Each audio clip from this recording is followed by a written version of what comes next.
ang makaahon sa piling mo. Di ko mawawala ang korupsyon.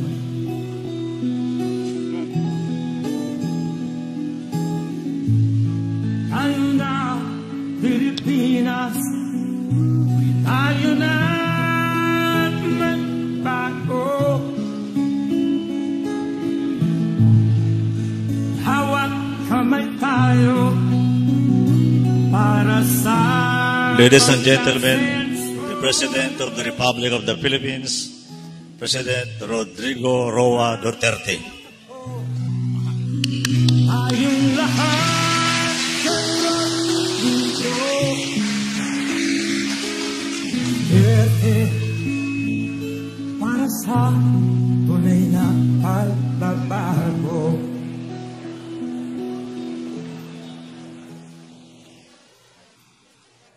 Secretary Delven Lorenzana, Secretary Michael Dino, was the Presidential Assistant, General of Visaya, Lieutenant General Eduardo Anyo, General Harold Cabreros, galing lang siya sa akin, kaalis lang. Chief Superintendent Jose Yeses Intelis, Undersecretary Arthur Tabaquero, Undersecretary Cesar Iano. To yung mga tropa at mga kaibigan, can you just take us pahinga? Just relax.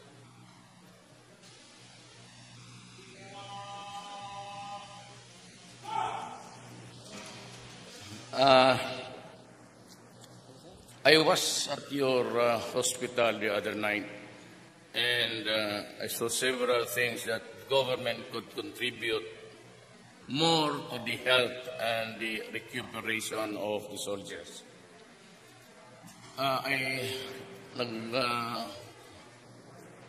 Commit ako ng barrack. It's a barrack thing. It's a parang air chamber high pressure.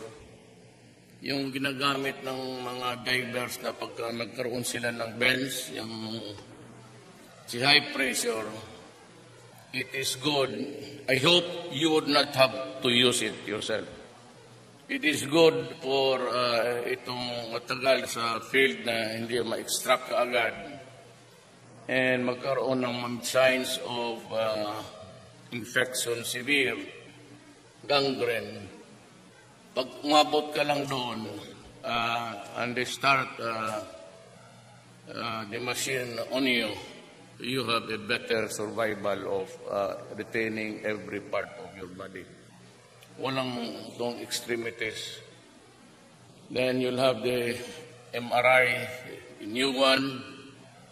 At meron pa akong dalawa, gamma ray x-ray na beam lang laser na itatarget lang nila doon mismo sa may doon banda kakailangan and things, because I want you to be well protected, well taken care of, well motivated, and the will to fight. Gusto ko na meron tayong just papunta ko rito, I was informed that we lost that maybe, I do not know if it's this Kafgor or, but nevertheless the same. May 3 tayong patay sa Moncayo, Davao del Norte, pati 10 wounded. I don't know if I have to go where they are now, but for sure yung iba nandyan pa sa siyudad ng Davao. Anyway, I'll be going back there. Gusto ko lang malaman ninyo na at least in my time, lahat ng kailangan ninyo, lahat ng kailangan ninyo na to fight the enemies of the state, to be on the advantage sa equipments. May plano kaming lahat ibigay, but I do not think I have, siguro ayaw ni Secretary, di ba, sabi sa inyo, kanya na lang ninyo, will acquire so many things. At nung si Kerry pumunta dito, nagipag-ariglo kasi sa akin, may alitan kami ng mga Amerikano eh.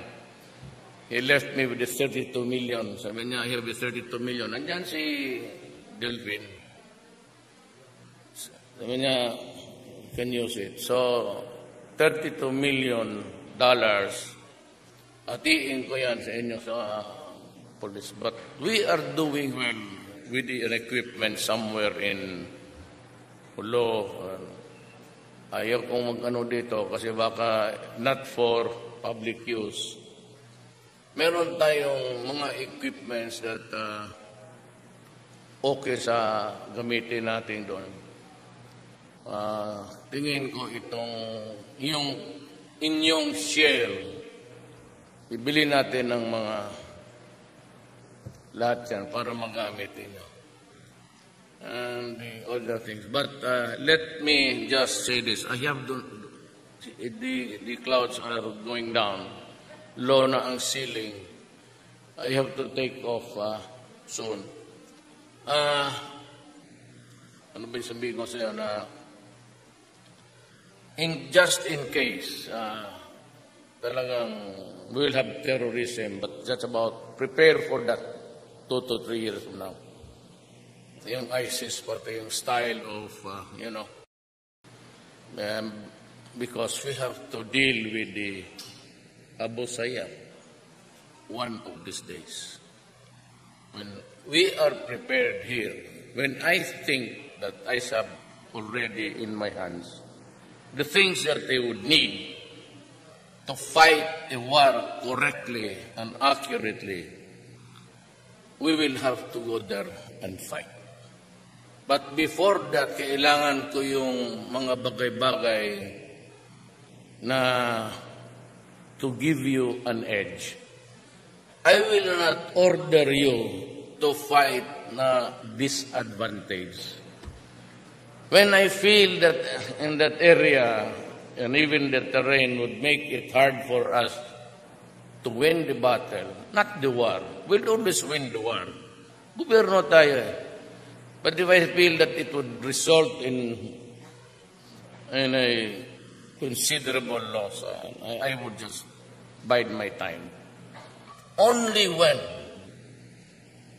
we are ready and we shall have acquired the equipments and I will buy it for you, only when I think that we are on the advantage, theoretically, nasa taas tayo, kumbaga sa ano ito, nandoon na tayo sa high ground, with the weapons, with the assets, papasok tayo. We have to end this mindless thing of brutalism and ISIS yan eh. At saka yung ISIS, wala na yung partido, walang ideology, wala na yan, basta yan ang kanilang gusto patay. Just like sinabi ko kay itong si Season, doon ka sa nagabula-bula ang bakba, yung langoy niya lumulusot doon sa screen, basa yung mukha mo. Akala mo naman sino magsalita. Nihingi nga sila makahawak ng isang barangay anywhere. Ang boss. Style bandido mo. Hindi sila manalo ng election. Sa Davao, kung hindi sila magsakay sa aking partido, walang manalo doon. So, yung Davao na may left ng maraming opisyal. Dahil yun sa akin eh. Ako naman, pinapanalo ko yun. Kasi wala akong problema sa esparo-esparo. Next year, sabi ko, umalis kayo. Pareho lang man tayo rin. Itong mga komunista, akala mo kung magsalita, they are a force to reckon with. When as a matter of fact, I said they could not even occupy a barangay a single day. So sila lang rin. But because they are the ones in a position in the mountains, they have the advantage yung mga ambos-ambos. But hindi man nila tayo maubos. At one day, mayroon tayong equipments. Baski pintik na lang dalhin ninyo, patayan. Bato na lang gamitin nyo sa mga bugiro. Nayabangan kasi ako kaya as if they are really the one in power. But one thing you can be sure of, hindi ko kayo iwanan. Kasi the machines that are there, if bought immediately, ayaw ko ng buwanan, araw lang ako, at may bagong building kayo, kung na doon kayo sa AFP, parang gusto mo na rin magpahinga-hinga muna. Magandang parang hotel. Ang hospital ngayon parang hotel. Tsaka may magsilbi sa inyo magandang mga babae naka-shorts. Para lahat man ang ko doon, lahat ang napuntahan ko doon, of course nabuta, pero sabi ko, I'll take care of them. Nga pala, dahil I sent them, lahat yung naka-wheelchair, start, because I'll send you to school. Sabi ko, balik kayo sa AB, basin tuyo, pa-eskwelahan ko kayo lahat. Learn English, voice and diction, tapos improve on your grammar. Ipasok ko kayo sa call centers. Yun talagang medyo away. Sabi ko, hindi kayo pababayaan. Tapos yung isang medyo tinamaan yung mata, sabi ko, huwag kang mag-alala, Adre. Bigyan kita ng babae araw-araw para hindi ka mahinayang sa utin mo, hindi sa buhay.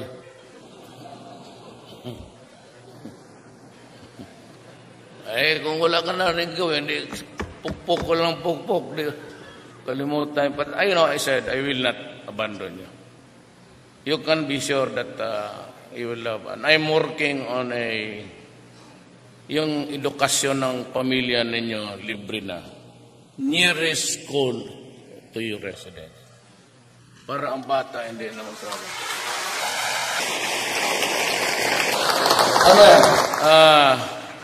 Proposal ko, tayo lang kayo, mga 200 this year. Kindergarten to high school. College scholarship tayo. Yung mga bright. Magsige pala ako bayar, baski bugoy. Maghit-hit pa ng yun talagang deserving lang. Pero yung hanggang high school mag-graduate, college scholarship. If they maintain a certain standard na maka-enroll sila, walang problem. Hindi naman, I'm not asking for 95. Scholar ko yung, kasi may iba bugoy Kagaya ninyo. Sundalo na lang, kaya yun mag-aral. Gusto, binugoy. Pero di lang talaga gusto yung mag-aral. Need not really be scholarship based on the highest grades. Basta, tama-tama lang mag-aral. Nearest school para sa mga bata sa high school. Then, sa scholarship, mamili na sila.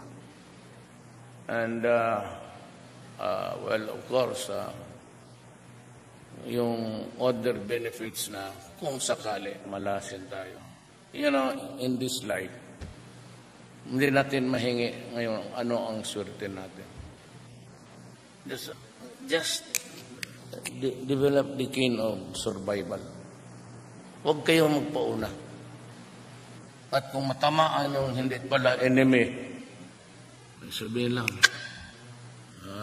Mayor, nagkamali ako. Huwag mong kaganin mo gitoyo. Kasi may uyab yan, Mayor. Galit ako dyan. Yung teacher doon sa barangay, ginaligawan rin niya. Sundalo, yun Kaya ang mga maestra, magsige mo po. Sir, naalagay sundalo, no pong litaw na ayaw kumpiyansa na sundalo. Patay ka diya. Totoo kami, alamin ko muna kung may asawa. Walang, sabi kong kumpiyansa, pati pulis.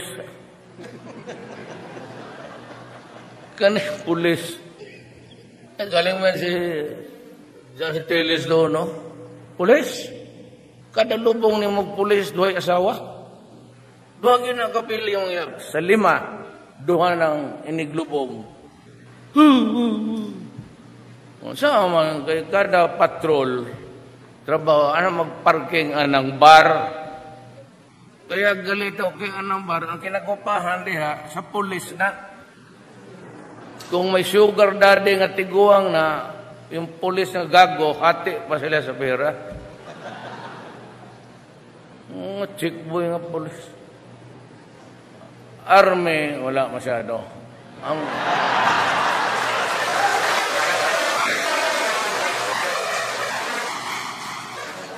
Kaya ang army manggo, di aman ang mga asawa na minaw nga ron. Ang army manggo, pakakon. No, kasi kayo, and even sa yung corruption, kasi malayo kayo sa temptasyon. I have a problem with the police dyan sa droga. But this will continue. There will be no let up until we have destroyed the apparatus of the drug front. Ang kanilang mga amo nasa China. They operate in a digital map real time.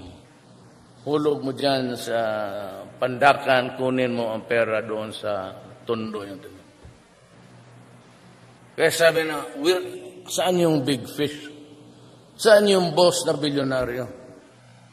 Mga tarantado, wala yan dito. Ang mga tenyente lang ang nandyan. Ang inuhulog ng mga tenyente, tawag niyang basura. That's about it. Kaya hirap tayo. There are about 600 confirmed addicts. Kaya I have ordered you to provide this space. Kaya kasi yung malalaking rin. Hindi naman malaki, isang kanto lang din. Barbed wire high. They will go undergo rehab. Pero 1 year of use of shabu, wala na yun. Because the brain by then should have shrunk. Liliit na. So, luko-luko na talaga yan forever. So, yung matiiwan ng ganon, hindi naman lahat ng panahon kunin ko yung kampo ninyo. Lahat ng hawanak ko ng parang iwahig kulyong itong yung leper, ilalayo ko na talaga because they pose a danger to society. And there could be hundreds of them. I have to relocate them on an island. Ilagay mo yan dyan sa mga ganitong gym. Maya-maya when the fancy strikes them, it's a monkey on your back. Pero may unggoy na nagkaras-karas dyan sa likod mo yung... And when the urge, the need to have a fix, yan, kakaproblema na. So maraming hold up, nakaw, patay, pagbangag, sira ulo, rape, bata, babae, matanda, pati yung nanay, hinahatsa kasi demonyo. So it has really, kaya ako, baski sinasabi nilang patay, it will go on until, lahat yan sila belong to the apparatus. Kung wala nang galing sa China, magtawag, wala nang magsalubong doon sa stock, wala nang mag-distribute, then at least we are a little bit free and comfortable. So, nauna kayo dito, wala pa rin presidente na nakaabot dito. Ay, sabi ko, bakit si Harold nagpa-assign doon? Marami siguro magaganda doon kasi sa Davao. Marami siyang palaging kausap magaganda doon kay Pastor. Kita mo yung singer ni Pastor? Best friend niya yan si... yung sa program ng yung mga singer na napanood niyo, Stevie, aywan ko lang kung anong nagawa ni Harold dito. Basta doon siguro yan sa magaganda rin. Nasanay eh. Pero kita ko, wala man akong... Hindi na ako magtagal kasi maabutan ako ng low ceiling. Ay, kung mabangga yung helicopter ko na, no more kayo. Doon kayo sa babae, hala kayo, bahala kayo dyan. So, I'm happy that you have this fire in your belly to serve the country. Lahat tayo. At I said, nandyan ako for this time. Hindi lang ninyo ako kilala. Pero matanong ninyo yung mga pulis. There's never a time na iniwan ko yung pulis. Pag magkakaso, lahat. Pag ayaw magparing doon ng kaso, patayin, parang lahat na. Salve dito, salve doon. Because when we came here, I said, if you're a criminal, if you're a drug addict, if you're a bullshit here, get out of my city because I will kill you. And that brought me to the human rights. Wala akong pakialam dyan sa ano. Sabi ko, I have a problem to solve. I must first solve the problems of the country. Total kung makulong, ako raman rin. Ay, kulong nun ako, 71 years old na ako. Ang sabi ng revised penal code, pagdating mo ng 70, i-release ka na. 71 ako ma-presidente, mag-order ako ng patay. You cannot arrest me now, kaya may immunity ako. At I have this pardoning power na i-pardon kita pag inutusan kita. Wala silang laban. Ngayon, pag laban ko, pwede, demanda ako. Buksan ang revised penal code. All persons upon reaching the age, mandatory labas. 71 na ako. Pagkatapos ko presidente 77, saan mo ako ilagay? Wala naman. So, in all of the things that you do, upon orders of your commanders, in the performance of your duty, do it. Huwag kayong takot ng kaso. Meron yan, pero what I will see to it that nobody goes to prison just exactly for doing his duty. Kasi kung magkamali sila, pardon. The President can grant pardon, absolute or conditional. Ang Presidente hindi mo mademanda. O sige, larga tayo. Gira, sige. Patayin mo lahat yung mga putang inang yan. Sir, may kaso kami. Pardon. Ganon kakapal. Good for 1 battalion. Fill in the blank. Pirmado ko na yan. Lagay mo pangalan mo. Punta mo doon sa ombudsman, sa piskal. Tapos another order. Restored to his former position. But this time, after 30 days, promotion. Diretso from sergeant to general. Wala na yung ito.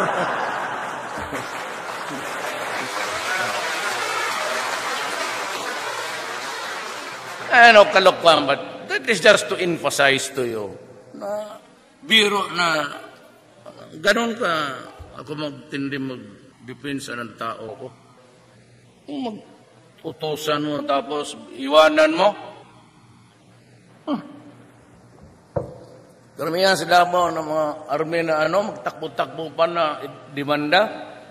Tapos sa akin, ako bang magbigay ng abogado? Pero ako nung piskal ako, 10 years ako. Lahat ng ginawa ng sundalo o polis, tanongin mo si John Hintiles, connected sa performance of duty, bagsak talaga yung kaso na. Ngayong presidente ako, bagsak sila lalo. Tigas tayo. Sundalo ng Pilipinas. Oh. Minsan, tigas ulo, tigas utin pag yun. Salamat.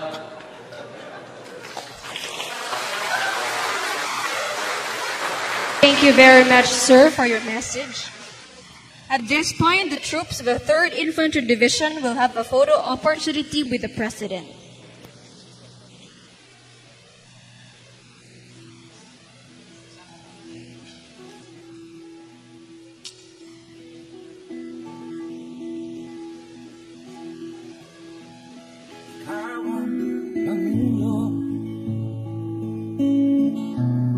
Para sa pagbabago, sawa na ang bayan ko sa magnanakaw na tao.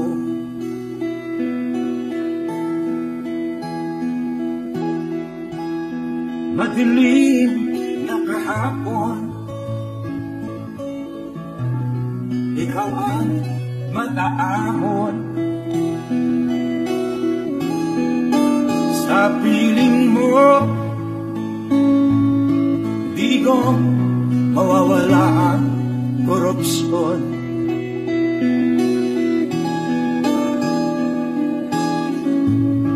Tayo na, Pilipinas, tayo na magbago.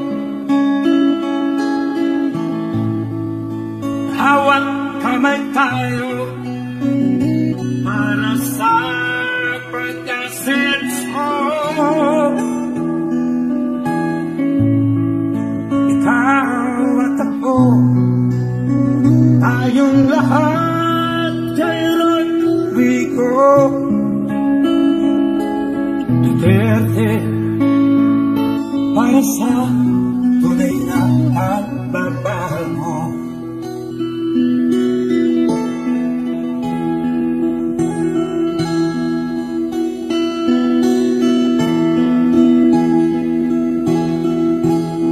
Masdan mo ang paligid, alamak mga krimen, rape, droga at mga nakawan, dapat nga mapigilan.